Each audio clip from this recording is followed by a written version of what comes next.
ધનતેરસના દિવસે આપણે રાષ્ટ્રીય આયુર્વેદ દિવસની ઉજવણી કરીએ છીએ દર વખતે. અને આ વખતે ધનતેરસ આવશે ત્યારે 7મો રાષ્ટ્રીય આયુર્વેદ દિવસની આપણે ઉજવણી કરવાની થાય છે. તો હોસ્પિટલ તરફથી એ દિવસે પણ ઉજવણીના બીજા પ્રોગ્રામો હશે.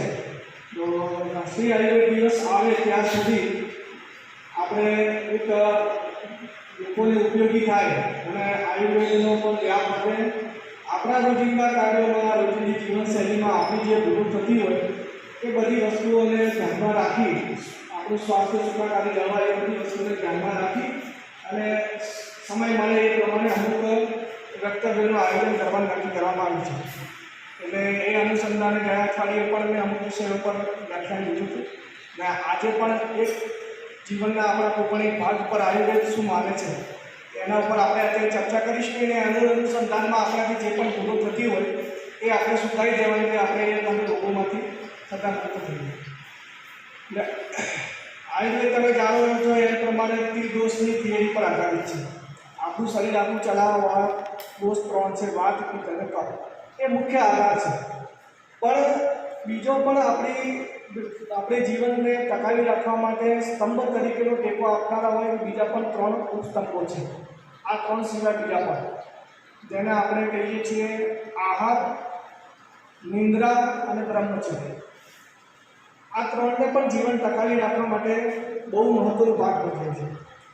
આહારથી એટલે આહારના જે નિયમાનુસાર લીધેલો આહાર, નિયમાનુસાર લીધેલી નિંદ્રા અને નિયમાનુસાર અપનાવેલ બ્રહ્મચર્ય, તો આપણું જીવનને લાંબુ ટકાવી શકાય. એમાંથી એક ભાગ જે નિંદ્રા છે એ મેં ઘણીવાર લેક્ચરોનું લીધું છે. એમાં કોઈ દિવસ નિંદ્રા વિશેને સ્પર્શ નથી કર્યો. તો નિંદ્રા વિશે આયુર્વેદ શું માને છે, નિંદ્રાના શું નિયમો છે? નિંદ્રા એટલે ઊંઘ, બરાબર? સંસ્કૃત શબ્દ નિદ્રા છે, આપણે દેશી ભાષામાં ઊંઘ કહીએ. તો ઊંઘના શું નિયમો છે? ઊંઘ કેવી રીતે લેવી જોઈએ, ક્યારે લેવી જોઈએ, ઊંઘમાં કયા કયા પ્રકારના આપણે રોગો મળી શકે છે, જો ઊંઘ આવવા ન આવવા માટે શું શું જવાબદાર પરિબળો છે, એના શું ઉપાયો કરી શકાય, કોને કઈ રીતની ઊંઘ લેવી જોઈએ, કોને કઈ રીતની પ્રકૃતિ અનુસાર કેવી કેવી ઊંઘ આવતી હોય એની આપણે ચર્ચા કરીશું. એ અનુસાર આપણે ચાલીશું.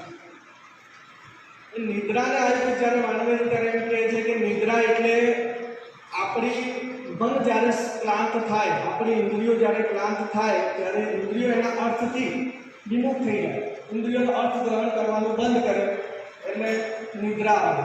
એટલે આત્માને જ્ઞાન થતું બંધ થાય. ઇન્દ્રિય અર્થો એટલે સાંભળવું, સૂંઘવું, બોલવું, સ્પર્શનો અનુભવ, પછી કર્મેન્દ્રિયો છે હાથ ઊંચા કરવા, પગ નીચા કરવા, એ પ્રમાણેની હાથ, પગ, બીજી પણ જેટલી કર્મેન્દ્રિયો છે એના કર્મો બધા બંધ થાય. ત્યારે મન જ્યારે ક્લાંત થાય ત્યારે આવી રીતે જે પણ એના વિષયો છે એનું આત્માને જ્ઞાન બંધ થાય છે ત્યારે આપણે નિદ્રાને પામવું છે.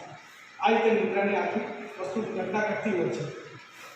હવે નિદ્રાના પ્રકાર જોવા જઈએ તો પ્રકાર મુખ્યત્વે 6 છે. કયા પ્રકારની નિદ્રા આપણને જોવા મળી શકે?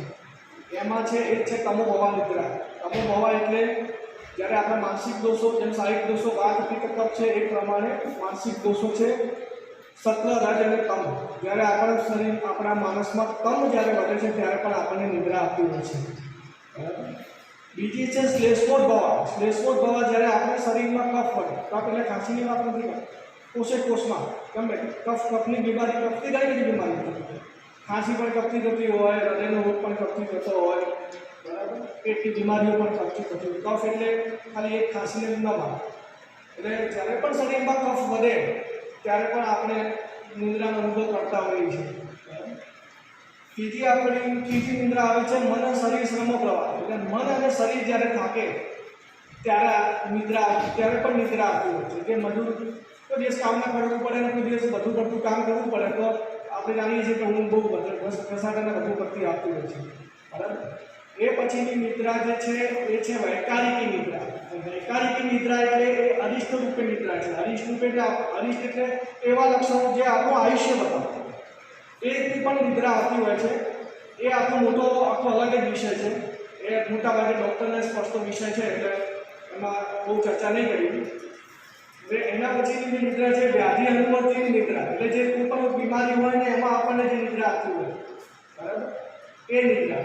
અને બીજી નિદ્રા જે સ્વાભાવિક, જે રાત્રિ પ્રભાવવાળી નિદ્રા હોય છે, જે આપણે બધા અનુભવ કરીએ છીએ નિદ્રા.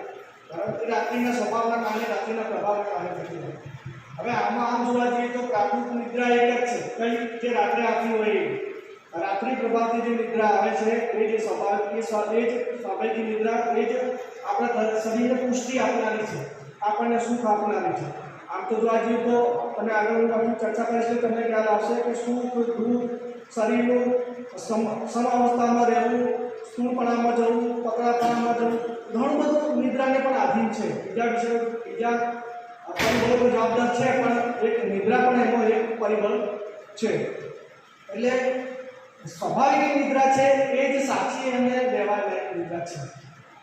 બીજું આપણે જે હવે નિદ્રાના વિષયમાં જે આપણે મોટાભાગે ભૂલ કરતા હોઈએ છીએ કે આયુર્વેદ હંમેશા એમ કહેતો રહે છે કે નિદ્રા દિવસે લેવાય નહીં, જેને દિવસ સ્વપ્ન છે, દિવસે ઊંઘ લેવાય નહીં. દિવસે ઊંઘ લેવાથી શરીરમાં પિત્ત અને કફ મુખ્યત્વે પ્રકોપ પામે અને પિત્ત અને કફના લીધે થતી બીમારીઓ થાય, અપચો થાય, બરાબર. અને કોઈ વાત ત્રણેય દોષ પ્રકોપ પામે. જ્યારે ત્રણેય દોષ પ્રકોપ પામે અને પછી જે બીમારી થાય એ મટાડી લગભગ મુશ્કેલ અશક્ય જેવી હોય છે. પણ મોટા ભાગે પિત્ત અને કફનો પ્રકોપ થતો હોય છે, એના કારણે જો બીજી બીમારીઓ થતી હોય. સૌથી પહેલું લક્ષણ આપણને મળે છે એ મળે છે કે આપણને ભૂખ લાગતી બંધ થાય છે, સાંજ કરતાં એસિડિટી થવા માંડે, સાંજે ભૂખ ન લાગે તો બપોરે ખાઈને ઊંઘી ગયા હોય તો. એટલે પહેલી વસ્તુ આપણા જીવનમાંથી જે કાઢી નાખવાની એ છે કે દિવસે ઊંઘ કરવી નહીં. હવે દિવસે ઊંઘ કોને કરવી જોઈએ એ પણ આપણો અલગ એક વિષય હું તમને સમજાવી કે જે લોકો ગીત અધ્યયન વાંચવું સતત અધ્યયન કરતા હોય છે, વિદ્યાર્થી કાળમાં અધ્યયન કરતા હોય, ગીત એટલે મોટે ઉચ્ચારી બોલતા હોય સતત, એક ટાઈમની વાત નહીં, આખો દિવસ દરમિયાનમાં, બરાબર. પછી જે શ્વાસના રોગથી પીડિત હોય, જેને વારે ઘડીએ સંડાસ જવું પડતું હોય, એવા ઝાડાથી રોગથી પીડિત હોય, એવા રોગીઓ જેને આદત પડી ગઈ છે, વર્ષોથી એ દિવસે ઊંઘે છે, એવા લોકો, જે બાળકો છે અને વૃદ્ધો છે, એવા લોકો, આટલા લોકો દિવસે ઊંઘી શકે. અને ઉનાળામાં અડધો કલાક જેવું આપણે દિવસે ઊંઘી શકીએ. ઉનાળા સિવાય બીજી કોઈ પણ ઋતુમાં દિવસે ઊંઘવાનું થતું નથી, એટલે હંમેશા આપણે ઊંઘને પામીશું. આટલા જે લોકો તમને જણાવ્યા એટલા દિવસે ઊંઘી શકે. હવે દિવસે ઊંઘી શકે એટલે એનો અર્થ એ થાય છે કે દિવસે જમ્યા પછી ઊંઘવાની વાત નથી, પેટમાં અન્ન ન હોવું જોઈએ અને ઊંઘી શકે. તો દિવસે ઊંઘ લેવી પડતી હોય, જે લોકોની વાતો કરીએ, લોકો દિવસે ઊંઘું થતું હોય તો નિરાંત ઊંઘવું, પેટમાં અન્ન ન હોવું જોઈએ અને ઊંઘ પૂરી કરી અને પછી જમવું જોઈએ. બીજું કે જેને રાત્રે જાગરણ થયું છે, કોઈ કારણસર આપણે 8 કલાકની ઊંઘ નોર્મલી લેતા હોય અને 4 કલાક ઊંઘ ઓછી થઈ અને 4 કલાક જ ઊંઘવા મળ્યું, તો એ લોકો બીજા દિવસે જેટલી ઊંઘ આપણે પૂરી કરવાની બાકી છે એની અડધી, એટલે 4 કલાકની ઊંઘ આપણી ઓછી થઈ હોય તો 2 કલાક દિવસે ઊંઘી શકે, પણ નિરાંત એમ કરીને ઊંઘ પૂરી કરી શકે, બરાબર. બાકી દિવસે ઊંઘવાનું થતું નથી. આટલું એક આપણે ધ્યાન રાખીશું. એમાંથી આપણે જેટલા પણ એક કેટેગરીમાં આવતા હોય એવું છે. બીજું એક છે કે જેને આદત પડી ગઈ છે ઊંઘની, આ માટે એ સારું નથી, પણ એને સદંતર બંધ ના કરવું છે. કારણ કે જોડે જ્યારે વર્ષોથી ઊંઘે છે તો બહુ મન કરાવી તો માથું ચડશે, ગેસ થશે, આવી બધી તકલીફો થાય, તો એમને ક્રમશઃ છોડવાનું તો છે, પણ સતત એકદમથી બંધ નહીં કરવાનું. આજ જોડે કીધું કે દિવસે ન ઊંઘતા તો કાલથી દિવસે ન ઊંઘે આંખો ઊંઘ રોકવાનો પ્રયત્ન કરશો તો બીજી બીમારી થશે. એટલે જેને રોજ ઊંઘવાની આદત પડી છે ને ક્રમશઃ એટલે કેવી રીતે છોડવું એક હું તમને દાખલા સ્વરૂપે આપું છું.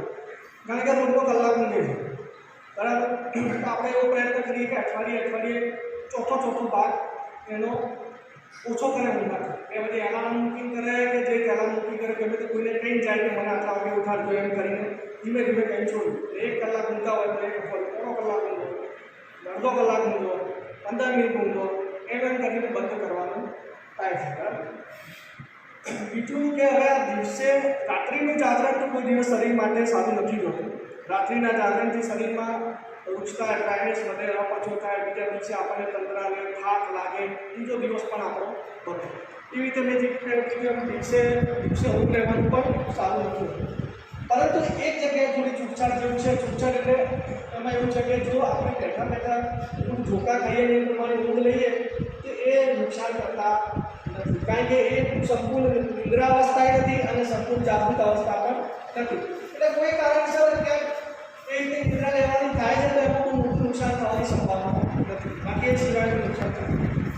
હવે આયુર્વેદમાં ઘણી બધી બાબતોમાં એવું છે કે જે વેગોને રોકવાની, વેગો એટલે કે આપણી શારીરિક જરૂરિયાતો પૂરું કરવા માટે જે શરીરે જે પ્રમાણેના એક અર્જ કહેવાય જે ઉદ્ભવી હોય એને વેગો, જેમ કે મૂત્ર છે, પુરુષ છે, શુક્ર છે, ભૂખ છે, પછી તરસ છે, ખાંસી છે, ઓરકાર છે, બરાબર, ઉલટી પણ છે, શ્વાસ લઈએ છીએ એ આટલી વસ્તુ એ અને નિંદ્રા, બરાબર, એને રોકવા નહીં. જ્યારે પણ એવું કોઈ આમાંથી કોઈ પણ રોકવા રોકીએ ઉપયોગી કરે આપણે નુકસાન ભોગવવાનું થાય. હવે નિંદ્રાની બાબતમાં તો મેં તમને બતાવી, પણ એવું નહીં કે દિવસે નિંદ્રા આવતી હોય તો કંઈ રોકવાની, દિવસની રોકવાની, પણ રાત્રિની નિંદ્રાને રોકવાની નહીં. રાત્રે ઊંઘી જવાનું, જો રાત્રિની નિંદ્રા રોકવા થાય તો પછી એના માથું ભારે ભારે થવું, બધાની બીમારીઓ થવી, પછી શરીર બીજા દિવસે ભારે ભારે લાગવું, આંખો ભારે ભારે લાગવી, એવી એક સમય સુધી થઈ શકે અને લાંબા સમય સુધી તમે અવરો તો બીજી બીમારી એની પાછળ અનુસરણ થાય. રાત્રિની ધ્યાન રાખવું. હવે નિંદ્રાનું માપ શું? તો નિંદ્રાનું કોઈ ચોક્કસ માપ નથી. મોડર્ન સાયન્સમાં કોઈ પણ વસ્તુને આંકડામાં જોવાની કોશિશ કરે છે, પણ બધાના શરીર સરખા નથી ને બધાની લાઈફસ્ટાઈલ સરખી નથી. એટલે એમના કહી શકાય કે આટલા કલાકનું આને આટલી લેવી પડે, આને આટલી લેવી પડે. ખરેખર તો એ મન અને શરીરને જે શ્રમ કરે છે એના આરામ માટે બનેલી વ્યવસ્થા શું છે એવું સમજી શકાય. નિંદ્રા એટલી વસ્તુ બધી વસ્તુ નથી. પણ આપણે નીચે ઊંઘ કર્યા અને એસીમાં જ બેઠા હોય પછી આપણે વિચારીએ કે રાત્રે મને કેમ 8 કલાક ઊંઘ નથી આવતી, તો ન પણ આવે, બરાબર. એના માટે નીચે કંટ્રોલ મહેનત કરી હોય તો શરીરે થાકે અને મન પણ થાકે તો આપણને ઊંઘ આવી શકે. એટલે ઊંઘમાં વેરિએશન જોવા મળી શકે. મેઇન વસ્તુ એ છે કે સવારે જ્યારે આપણે ઊંઘીએ છીએ ત્યારે આપણે ઘેરમાં નથી ને, સમજાવું, એ બહુ મહત્વનું છે. જો સવારે ઊઠીએ ત્યારે એકદમ સ્વસ્થ અને બિલકુલ ઘેર વગર ઊઠીએ તો સમજવાનું કે નિદ્રા આપણી બરોબર શરીરની જરૂરિયાત પ્રમાણે પૂરી થયેલ છે. આટલું એક માપ રાખી શકાય. બાકી કલાકોને એના માપમાં ગોઠવી શકાય ના ગોઠવી શકાય, બરાબર. બીજું, નિદ્રાને મેં જેમ કીધું કે મન શાંત થાય, મન સાથે જેમ શરીર સાથે એનો સંબંધ છે એમ મન સાથે પણ મોટો સંબંધ છે. હવે મન સાથે એમાં કેવું છે કે જેમ કે આપણે જાણીએ છીએ કે માનસિક પ્રકૃતિ પણ એવી હોય છે કે સાત્વિક, રાજસિક અને તામસિક. તો ત્રણેય અલગ અલગ પ્રમાણની નિદ્રા આવે છે. ત્રણેયની સરખી નિદ્રા નથી આવતી, ભલે ત્રણેય એક સરખું કામ કરતા હોય તો, બરાબર.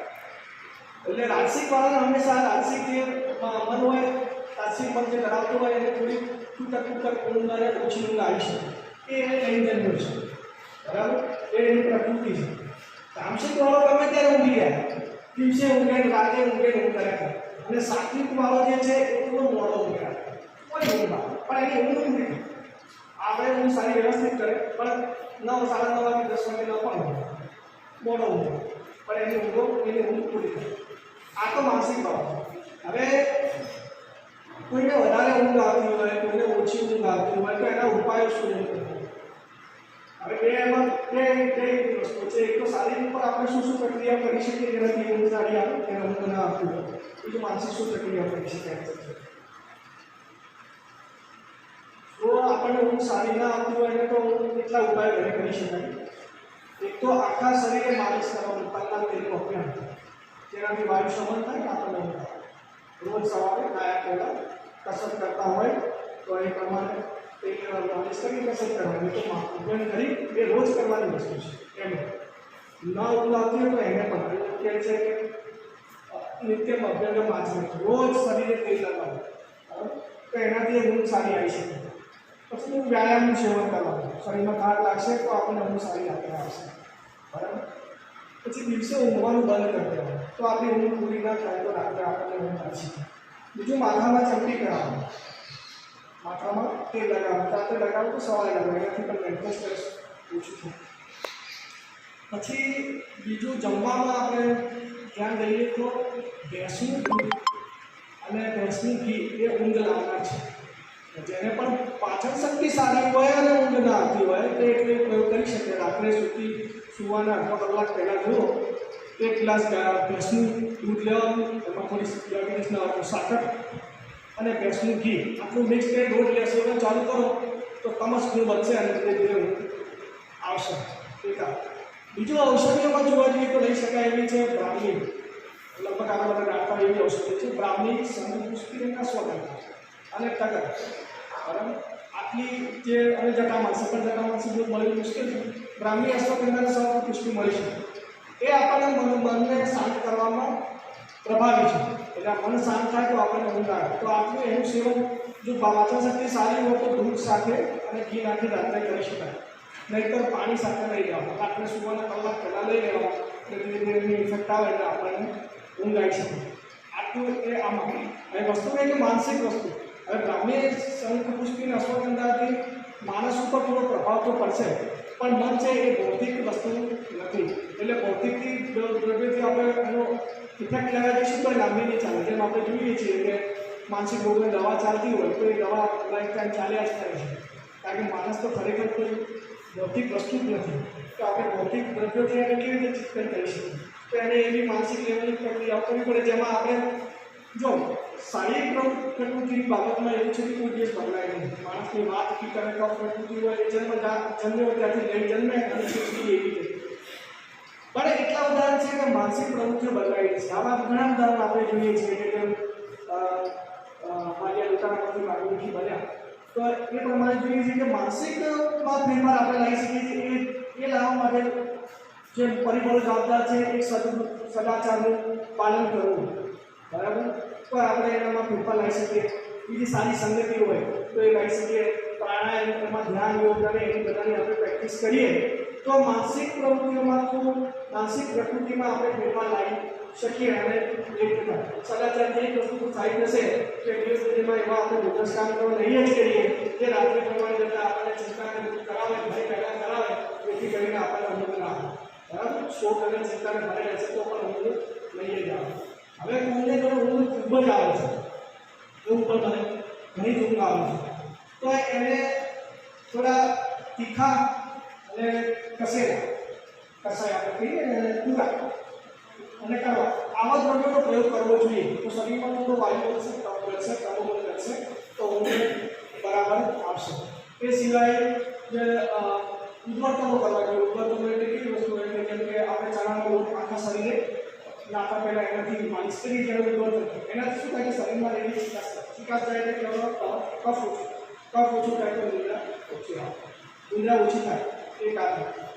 અને બીજું છે એ આપણે પંચકર્મ જે સારવાર કરીએ છીએ શરીરની શુદ્ધિ અને રક્તમોક્ષણ શું કરાવવું જે તમારાથી થતું હોય તમારા કરાવવું થાય, નથી થતું હોય એમના માનવાનું અમે કરીશું. બરાબર, તો નિદ્રાની બાબતમાં આટલું આપણે ધ્યાન રાખવાનું થાય. લગભગ નિંદ્રાને બધું એટલે આ છે જેટલું મેં કીધું આટલું છે આયુર્વેદમાં. આમાં આપણે ક્યાંય ક્યાંય ભૂલ કરતા હોઈએ તો એ પ્રમાણે એમાં ચેન્જ લઈ અને દિવસ દરમિયાનની આપણી કાર્ય પદ્ધતિ પણ સુધારીએ અને નિંદ્રાના જે આપણે ફાયદા છે એ લઈએ અને દિવસે ઊંઘીને નિંદ્રાના જે આપણે શરીરને નુકસાન પહોંચાડીએ છીએ એને બંધ કરીએ. બીજા કોઈને કોઈ પૂછવું હોય તો મને પૂછી શકે. તો પૂછો બોલો.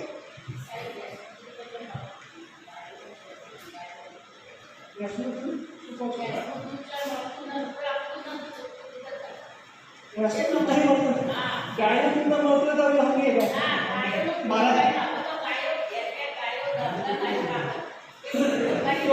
આમાં બે દૂધની વાત ચાલી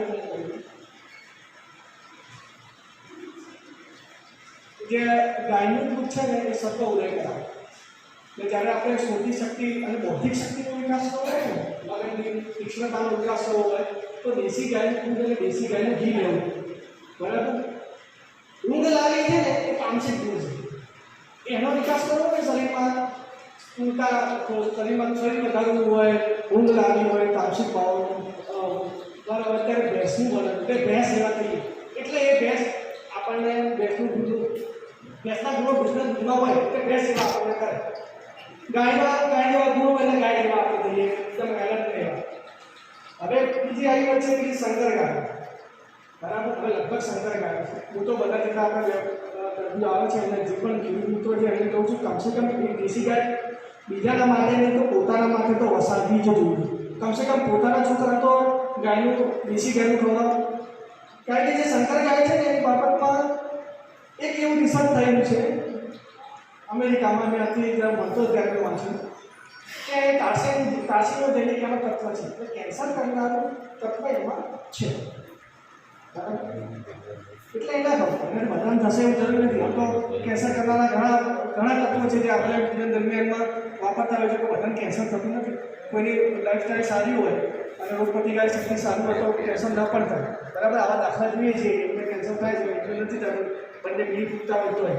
એટલે કોઈને રોગ પ્રતિકારક શક્તિ બંધારણ સારું લઈને જન્મ્યું હોય તો શરીર સામે લડત આપીને આપણે કરી શકીએ. પણ સંકર ગાયની બાબતમાં કોઈ પીવા લાયક દૂધ હું નથી માનતો.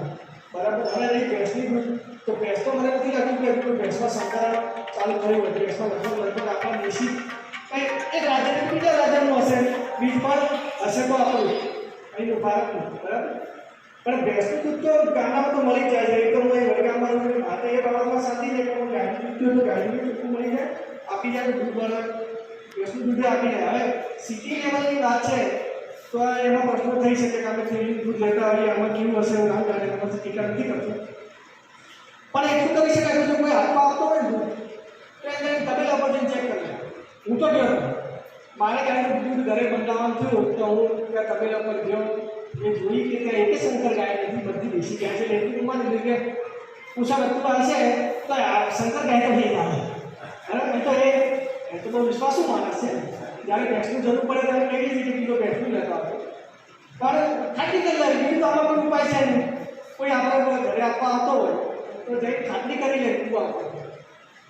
બરાબર, આટલું ધ્યાન રાખવાનું.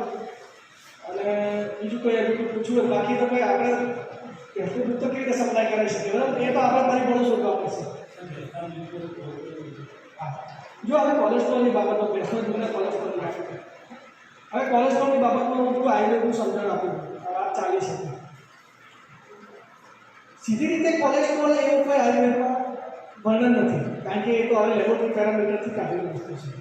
પણ એટલું સમજી શકીએ કે કોલેસ્ટ્રોલ એટલે એવી વસ્તુ છે કે જે વપરાયેલી વસ્તુ લોહીમાં ફરે છે ક્યાંક જામે છે, એટલું ફિક્સ છે. બરાબર, એટલે આપણે હવે એ રીતે ચાલવું જોઈએ કે કઈ વસ્તુ વપરાયા વગરની શરીરમાં રહેતી નથી. તો હવે બે વસ્તુ થાય કે આપણે જરૂરિયાત પૂરતું નાખીએ તો કોઈ પણ વસ્તુ વપરાયા વગર રહે. બરાબર, સીધો કોલેસ્ટ્રોલને દૂધ સાથે સાંકળવું થોડું મૂર્ખતા જેવું છે. એક જાતર ખરું, પણ ખાલી જોડે કે દૂધ બંધ કરી દો બાકી બધું જેમ તેમ ચાલુ રાખવું તો કોલેસ્ટ્રોલ નહીં વધે એવું કહેવું મુશ્કેલ. કારણ કે પતળા માણસોને કોલેસ્ટ્રોલ છે, એવું નથી કે સ્થૂળ હોય. બરાબર, હા, એટલે હું તમને સમજાવું દૂધના નિયમો એ લાગી છું વાત કરી. તો હવે શું થાય કે આપણે જરૂરિયાત પૂરતું જરૂરિયાત કેવી રીતે નક્કી થશે કે આપણે શરીરને જરૂરિયાત કેટલી છે. જેમ આપણને તરસ લાગે એમ પાણી પીએ છીએ તો એ બતાવે છે કે શરીરમાંથી પાણી ગયું છે, શરીર એવી સિસ્ટમ છે કરી આપી છે જેનાથી તરસ લાગે છે, આપણે પાણી પીએ છીએ. બરાબર, જેમ જેમ શરીરને જે પણ જરૂરિયાત હોય એ પ્રમાણે આ સિગ્નલો ગોઠવેલા છે.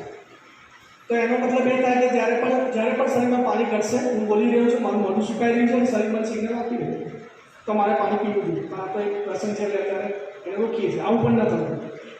તો એ રીતે શરીરને જ્યારે પણ અંદર પોષણની જરૂર લાગશે, હું સ્વાસ્થ્યની માણસો વાત કરી રહ્યો છું, તો બીમારની વાત નહીં કરું. બીમારમાં બધા લક્ષણો, બીમારોની બાબતમાં આ બધી બાબતોમાં બદલાવ આવશે. હું સ્વસ્થ માણસે સ્વસ્થ રહેવા માટે કઈ રીતે ચાલવું જોઈએ એની આપણે ચર્ચા કરીએ. તો જેટલી ભૂખ લાગી હોય અને જ્યારે ભૂખ લાગી હોય એટલું ચલો, એટલે શરીરને જેટલું જરૂર લાગ્યું હોય એટલું તમે આપશો. એટલે હવે કહેશો કે શરીરને ભૂખ લાગી હોય પ્રમાણે એટલે તૃપ્તિપૂર્વક કોઈ દિવસ ખોરાક ના કરે અને કંઈ શરીર માટે રોગકારક નહીં. તૃપ્તિ એટલે હા મજા આવી ગઈ આમ છે, પેટ પર હાથ મૂકીને આપણે ઊભા થઈએ એવું નહીં. ઊભા થયા પછી આપણે જમીને ઊભા થઈએ તો આપણને ઘેન ન ચડવું જોઈએ. તો સમજવું કે તમે માપનો ખોરાક લીધો છે.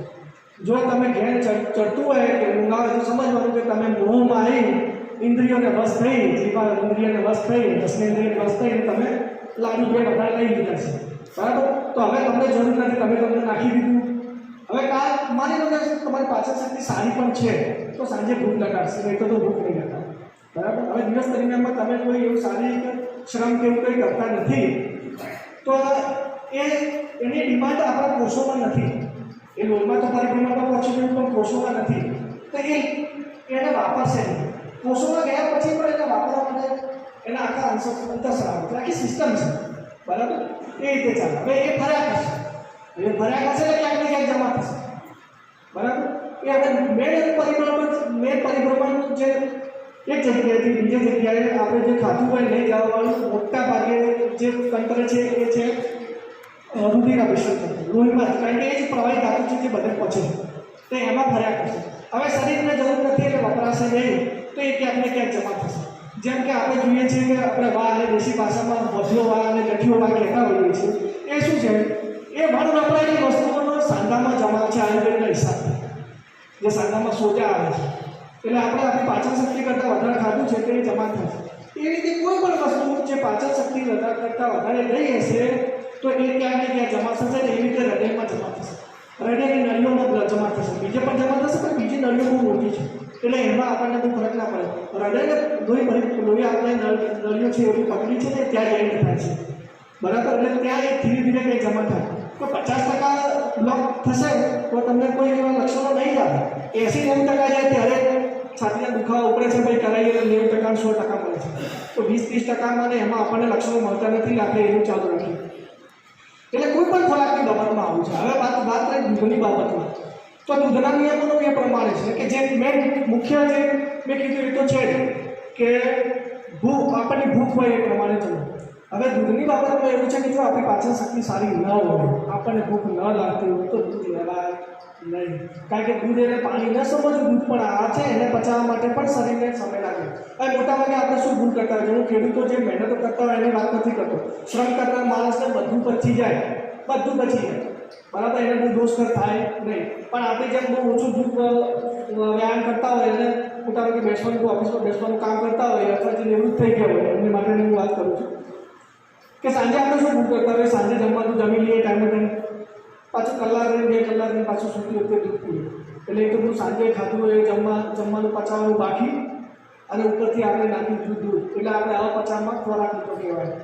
આપણે પચ્યું નથી અને ખોરાક નહીં. ખરેખર નિયમ એવો છે કે જીર્ણ થાય ત્યારે ખોરાક લેવો, પહેલાં ખાધેલું પચે ત્યારે જ બીજો ખોરાક લેવો, પહેલાં ખાધેલું ન પચ્યું હોય તો બીજો ખોરાક લેવાય નહીં. ઉપવાસ કરી દેવો શરીર માટે સારો રહેશે, સાંજે ન ખાવું સારું રહેશે, પણ જમી લો પછી દૂધે લઈ લેવું, એ પચું થશે, પછી સવારે આપણને પેટ સાફ નહીં થાય, અપચાના કારણે થોડી તકલીફ હોય તોય સવારે નાસ્તો કરી લઈશું, ફરીથી પકડી.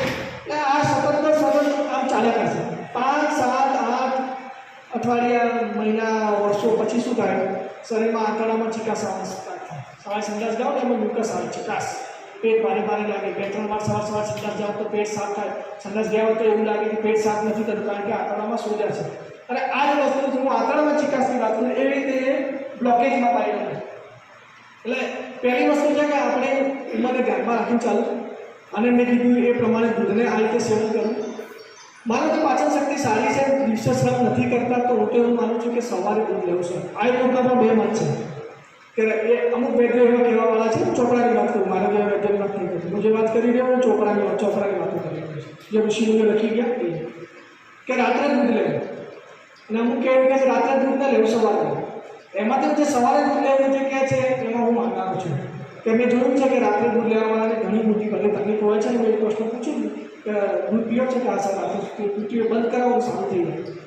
જો દૂધ લેવું હોય તો સવારે લેવું, સવારે નાસ્તો નહીં કરવાનો, દૂધ લઈ લેવાનું. દૂધ એટલું લેવાનું કે બપોરે ભૂખ લાગે એટલું પ્રમાણ રાખવાનું, બપોરે ભૂખ ના લાગે તો દૂધના ક્વોન્ટિટીમાં કટ કરી એટલું દૂધ લેવાનું કે બપોરે આપણને ભૂખ લાગે તો આપણી પાસે આખો દિવસ છે. સવારનું દૂધ પીધેલું એ પછી બપોરે છે, આખો દિવસ છે, જેમાં દિવસ દરમિયાન આપણે કંઈક તો કામ કરતા હોઈશું, કમસે કમ ચાલવાનું કામ કરતા હોઈશું, ઊંઘ્યા તો નથી, તો એ પચી જશે. તો તમે ભૂખ સારી હોય, સારી સર ન હોય તો એ સવારે દૂધ એને સેવન કરવું જોઈએ, પણ માત્ર એટલી રાખવું કે બપોરે ભૂખ લાગે. અને જે સારો સહન કરતા હોય એને તો કોઈ વાંધો નથી, એ સાંજે દૂધનું સેવન કરી લેશે તો પણ વાંધો નહીં. બીજું દૂધ સાથે બીજી કોઈ વસ્તુઓ લેવાની નહીં. દૂધ સાથે દૂધના ગુણોને અને એને સખી જેવી વસ્તુઓ નહીં લેવી, જેમ કે દૂધ સાથે મીઠા બટાકા ભાત લઈ શકાય, ઘી લઈ શકાય, સાકર લઈ શકાય, કેળા લઈ શકાય, પાકા કેળા લઈ શકાય, પછી ચીકુ લઈ શકાય, સીતાફળ લઈ શકાય. આ બધા દૂધ પણ મધુર છે, આ પણ મધુર છે, એવા દૂધ લઈ શકાય. એ સિવાય આપણે જે રોટલો ચોળીની અંદર ખાઈએ છીએ એ મોટી વસ્તુ છે, એ રીતે ના કરવું જોઈએ. એનાથી રોગો થઈ શકે. તો મોટો થાય 10 વર્ષથી તમને રોગો તો નથી થયો, તો કોઈ એની સારી આપણે રોગ પ્રતિકાર શક્તિ સારી હોય તો પણ થાય અને જે દિવસે શરીર થાકશે એ દિવસે બતાવશે બરાબર ને એવું કોઈ એ પ્રમાણ નથી કે આટલા દિવસમાં થઈ જશે તો દૂધના સેવનમાં આટલું ધ્યાન રાખવું જોઈએ પણ દૂધ પીવું હોય આ પ્રમાણે બાકી બાળકો અને વૃદ્ધો બાળકોનો વૃદ્ધો માટે દૂધ અને ઘી એ અમૃત સમાન આયુર્વેદે કીધું છે એટલે વૃદ્ધોએ દૂધ લેવું હોય તો આ રીતે લેવું તો સાંજે ખોરાક પર રોકવાનું નથી દેવું પેટ ભરી કરાવી ખાઈ પછી દૂધ પીવાની આદત બંધ કરી દેવી બરાબર એના માટે દૂધ માટે થોડું પેટમાં ખાલી રાખવું તો એ પચશે અને આપણા શરીરને અમૃત સમાન સાબિત થશે નહીંતર એ ભેંસનું દૂધ અને કે ગાયનું દૂધ એ બ્લોકેજ કરી શકે બંને પણ ગાયના દૂધમાં ફેટ ઓછી છે એમાં બીજા તત્વો સારા છે એટલે ભેંસના દૂધના કમ્પેરિઝનમાં એ પચવામાં સરળ આવું આવ્યું પોતે નથી કે ગાયના દૂધ કરતાં ભેંસનું દૂધ પચવામાં ભારે છે ભારે કેમ છે એટલે આપણે હવે જાણીએ છીએ કે એમાં ફેટ વધારે છે એ ગાયના દૂધમાં ફેટની વાતો નથી પણ સ્નેહ વધારે સ્નેહ એટલે ઘી એ ભાગ એમાં વધારે છે ગાયના દૂધમાં ઓછો છે તો ગાયનું દૂધ છે એ કોલેસ્ટ્રોલ ન કરી શકે એમ નથી કહેતો પણ કોલેસ્ટ્રોલને આપણે વિચારી ચાલતા હોય આપણી સારી આપણે શું કહેવાય વ્યાયામ એવો દિવસ દરમિયાન ન હોય તો ગાયનું દૂધ સેવન કરવું એ આપણા માટે ઉત્તમ છે તો એ લેવું જો હોય લેવું હોય તો પછી હું કહેતો હોઉં છું ગાયનું દૂધ લો અથવા બકરીનું દૂધ લો ભેંસનું દૂધ માત્ર ને માત્ર જ્યારે હું નિંદ્રાની વાતો કરું છું જેને ઊંઘ નથી આવતી એને જ સૂચન કરું છું અને જે લોકો જે પતળા છે ભૂખ સારી લાગે છે શરીર સુકાતું જતું એમને ભેંસના દૂધનું કહું છું બાકી ભેંસના દૂધનું હું કહેતો નથી કે આયુર્વેદે ભેંસના દૂધની બહુ હિમાયત કરતું નથી એ ગાયની જ વાતો કરે છે ગાયની બધી વસ્તુઓ દવા સમાન જ છે બરાબર એટલે એક આટલું દૂધ બાબતમાં આપણે સમજવાનું થાય કંઈ પૂછવું હોય તો પૂછી શકો નહીં તો પછી આપણે મૂકીને ઉકેલી ચાલુ કરીએ પ્રશ્ન પૂછો અને તો અત્યારે એના પૂછી લો તો કાંઈ વાંધો તમારે આ બાબત મેં આજે આપણે ચર્ચા કરી નિદ્રા બાબતમાં કોઈ તો પ્રશ્ન હોય અને કોઈ તકલીફો હોય તો મને કે બેનને કે કોઈને મળી શકે નહીં તો મને દવા જે પણ આપણે ઉપલબ્ધ છે એ દવા ચાલુ કરી શકાય